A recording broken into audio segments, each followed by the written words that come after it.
Jai Hind all. Today we are discussing about the very important topic of computer network, जैसे congestion control. So in this lecture we will focus only on the introduction, causes and the control.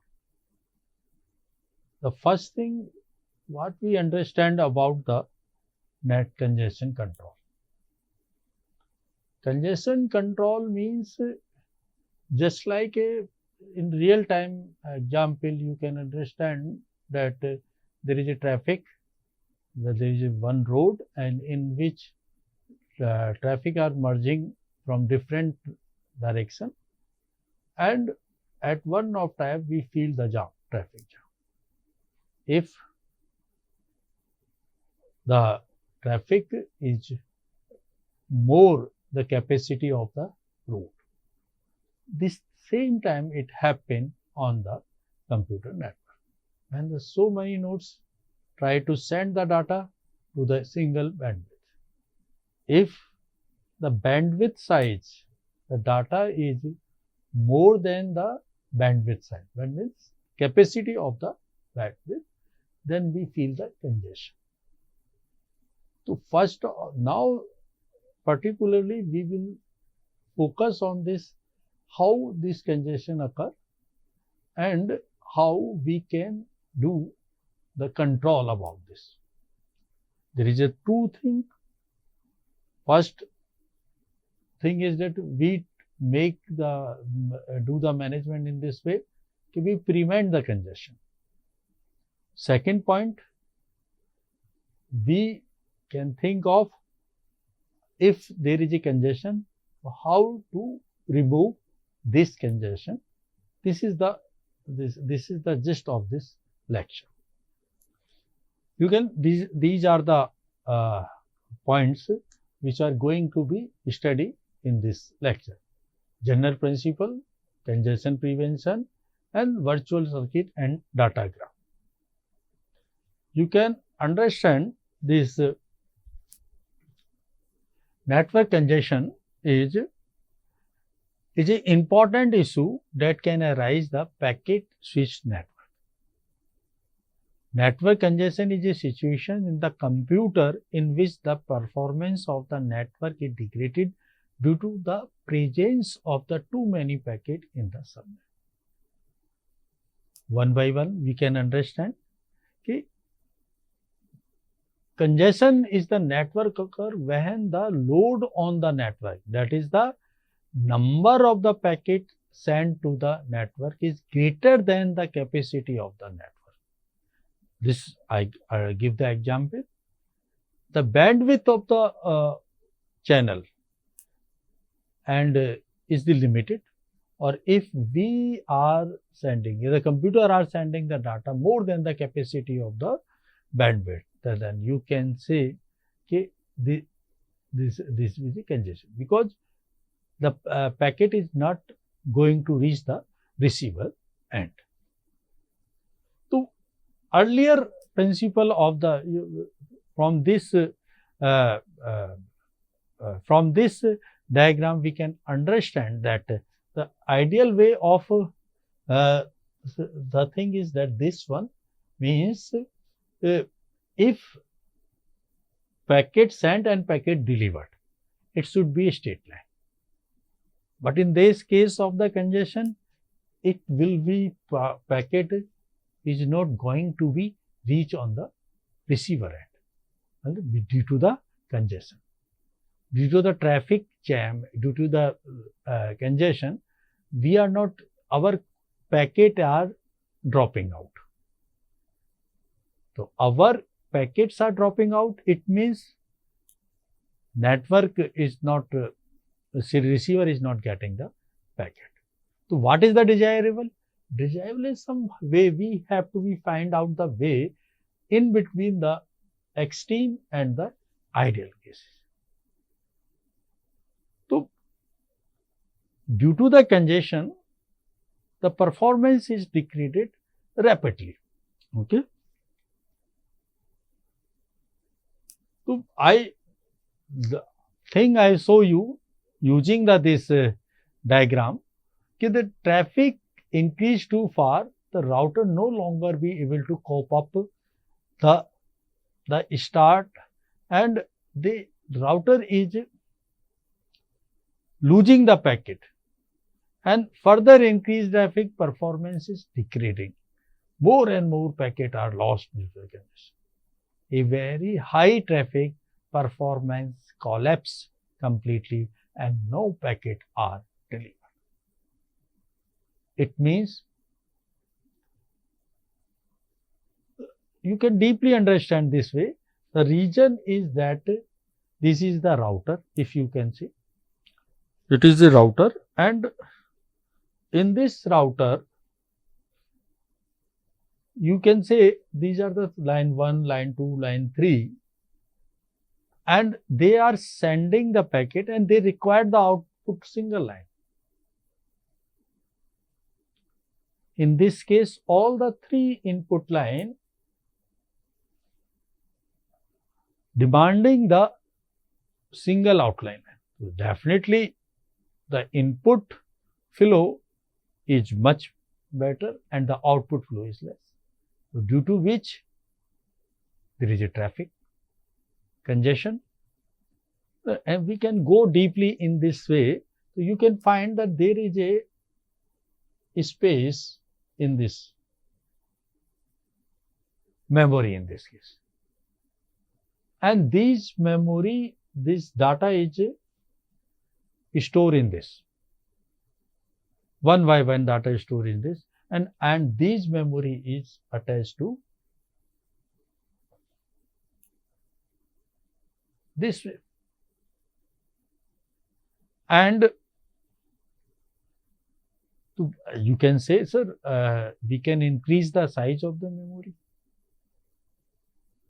If memory is limited, so you can ask the question that can we, to solve the problem, we can increase the memory size?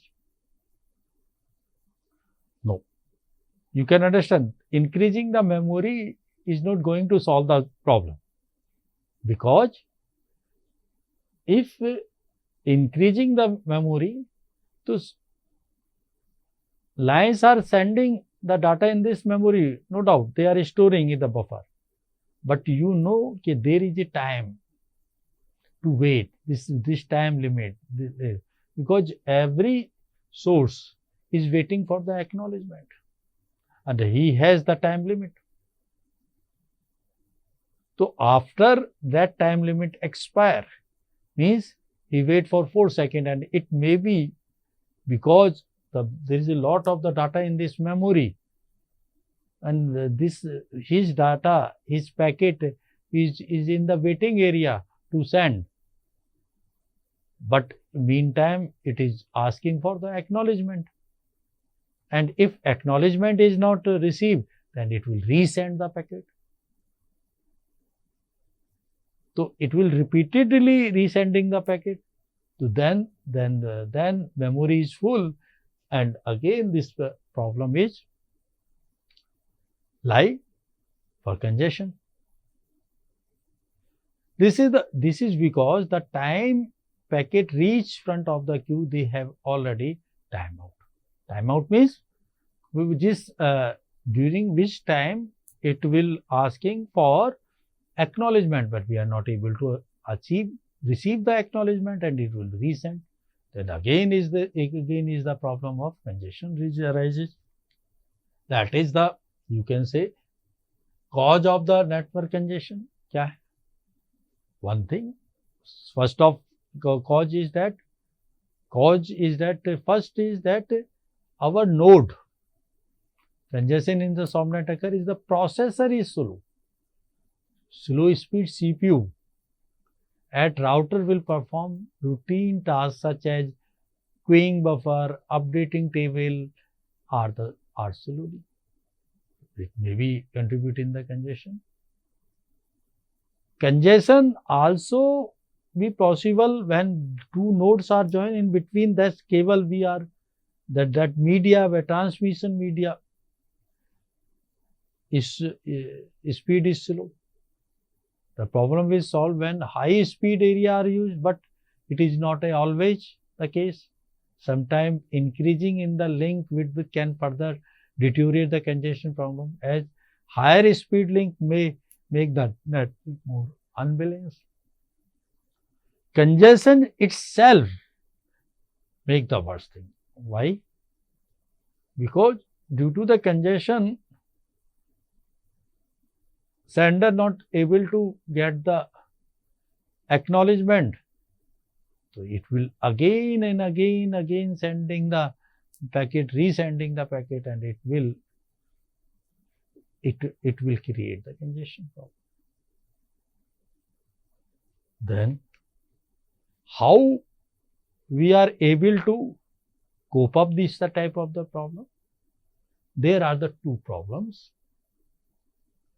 One is open loop, and we are also called the preventive. Open loop means preventive.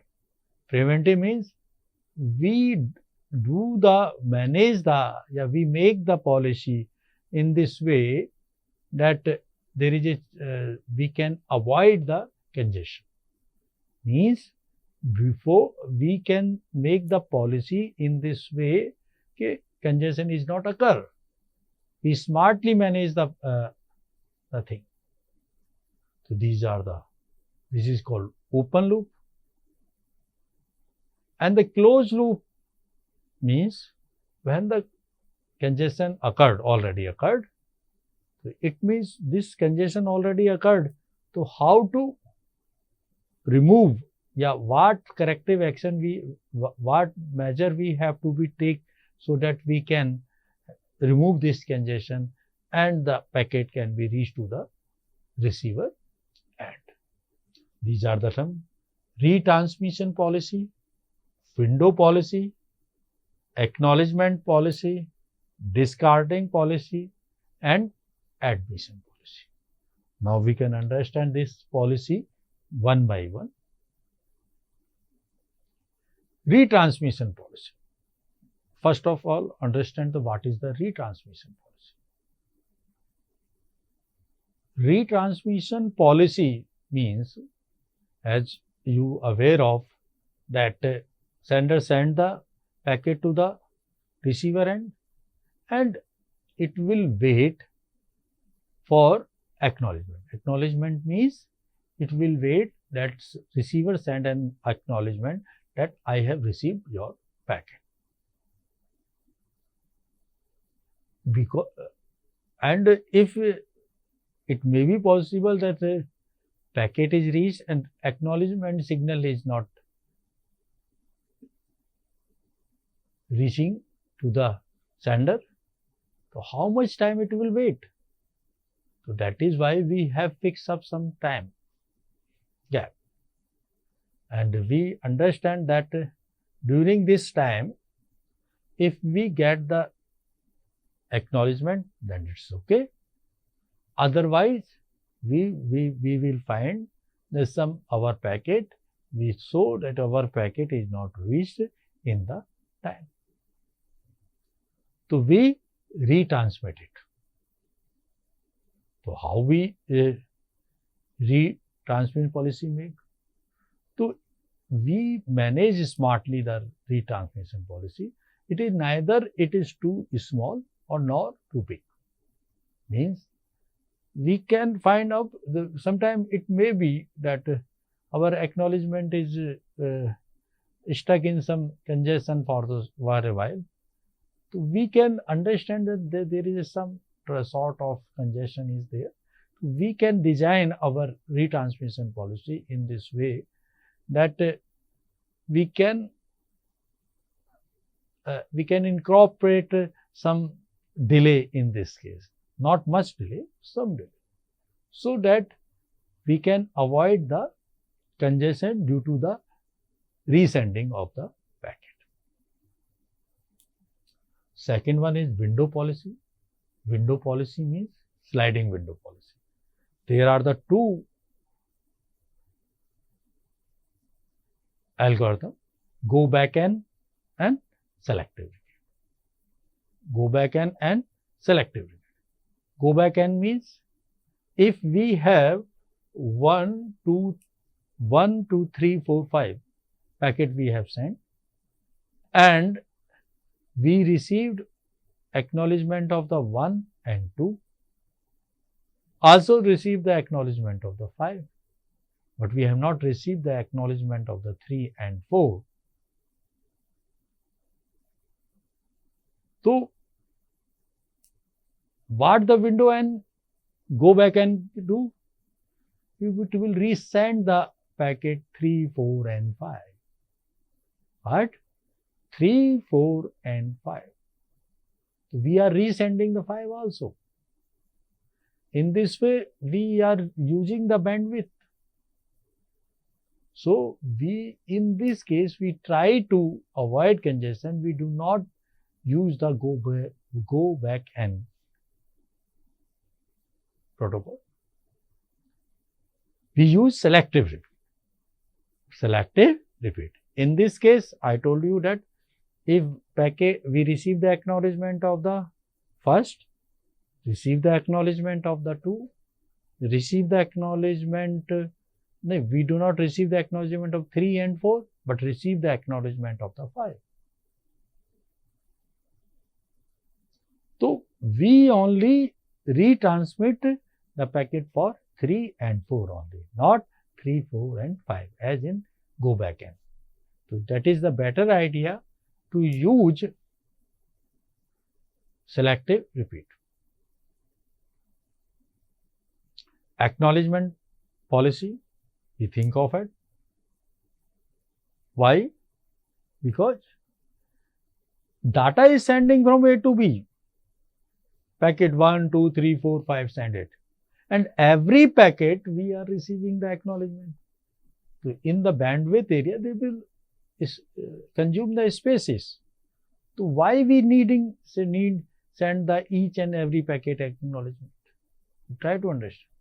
It is better idea to send a wait for 1, 2, 3, 4 or multiple packets. For multiple packet, we send one acknowledgement.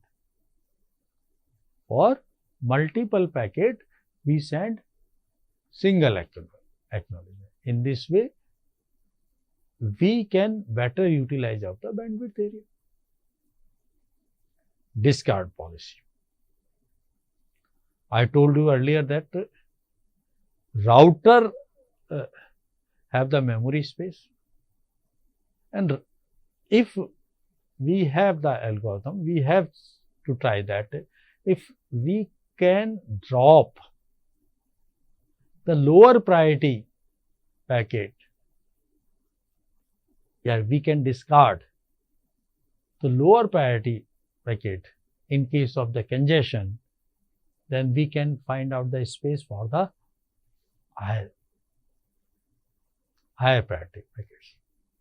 So, in this way, because in some cases, that in higher priority acknowledgement is must, but lower priority it may be not required. So, in this case, if we have discard policy, that we have some discard policy for the lower priority packet, we can discard in case of the congestion, then higher priority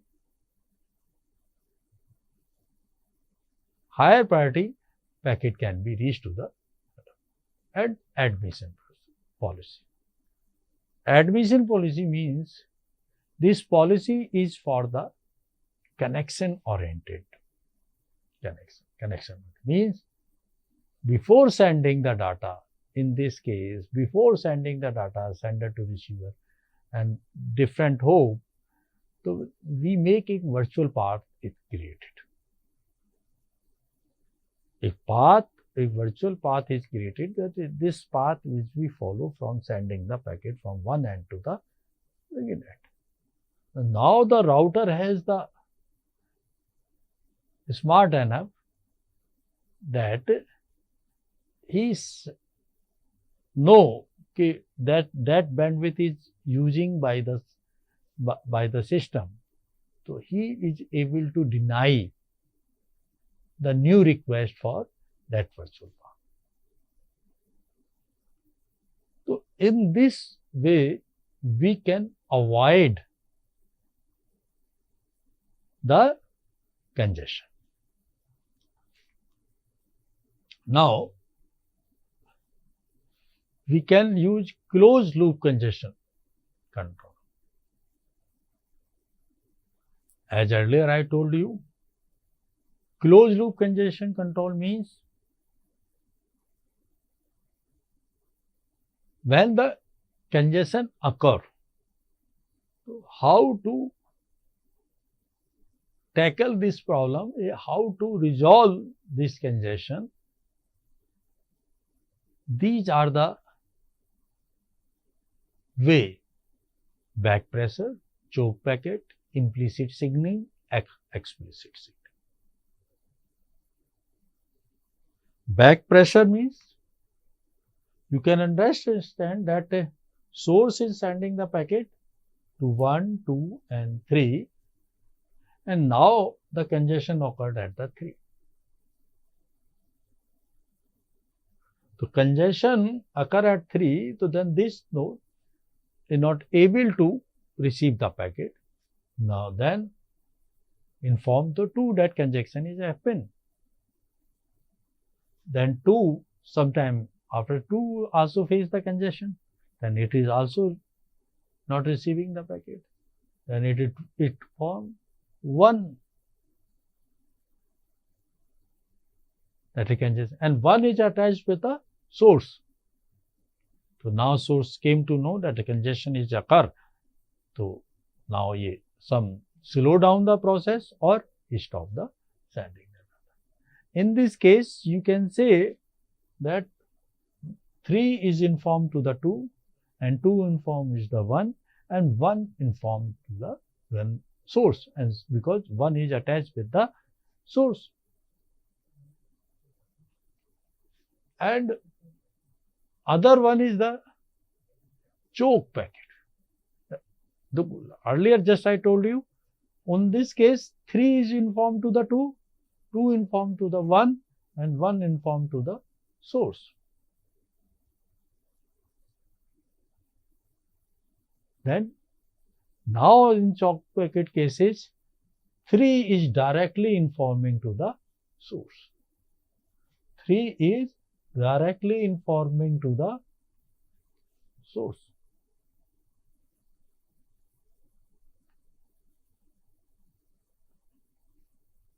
It means it is neither not informing to the 2 and 1, like in this packet we can say.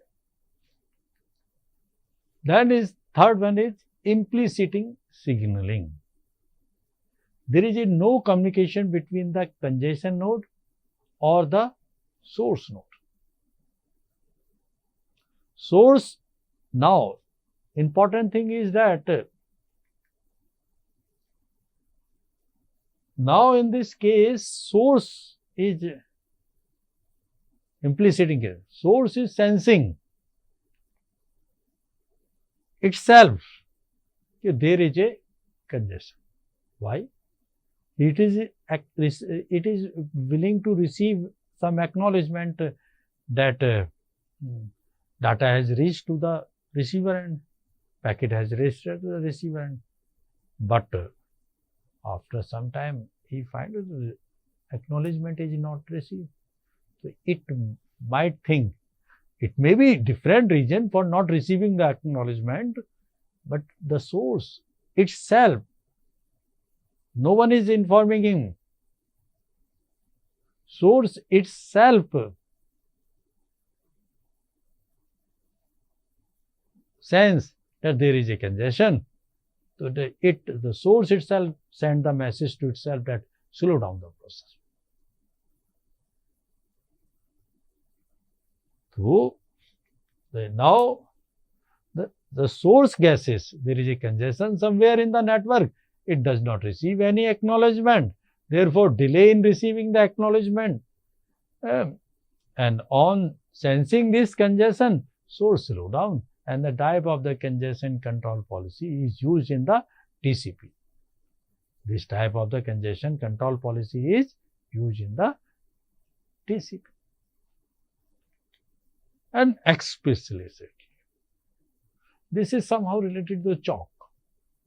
But difference is that in this not sensing the source. In this case, you can say this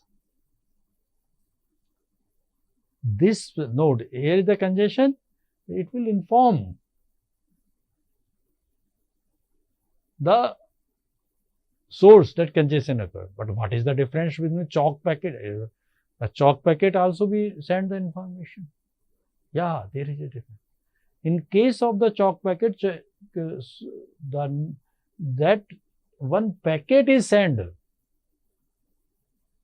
chalk, this is called chalk packet, by the to the source, that there is a congestion. But in case of the implicit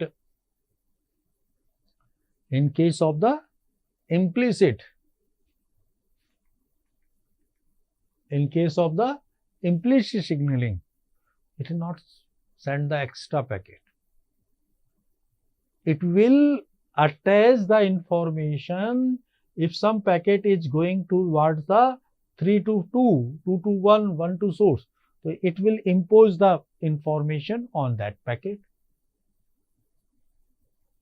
that congestion is occurred, and in this way it will reach to the source, and it will be the two type. How to type?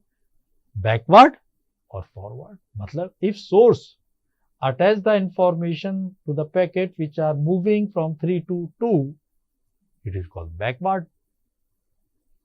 If it is embedding the information on the packet which is moving from 3 to 4, it is called the forward. So, in this way, in this case, if a bit set in the packet moving in the direction opposite to the congestion, now this you can say the bit warn the source about the congestion and inform the source to the slowdown. So, it means 3 to 2, and forwarding in bit set the packet in the direction of the congestion. This bit warn the destination about the congestion. And the receiver in this case uses policies such as slowdown and acknowledgement to remove the congestion. In this way, we can avoid the congestion. So, now in this lecture, we have mainly covered open loop and closed loop congestion control. Thank you so much. Thank you very much.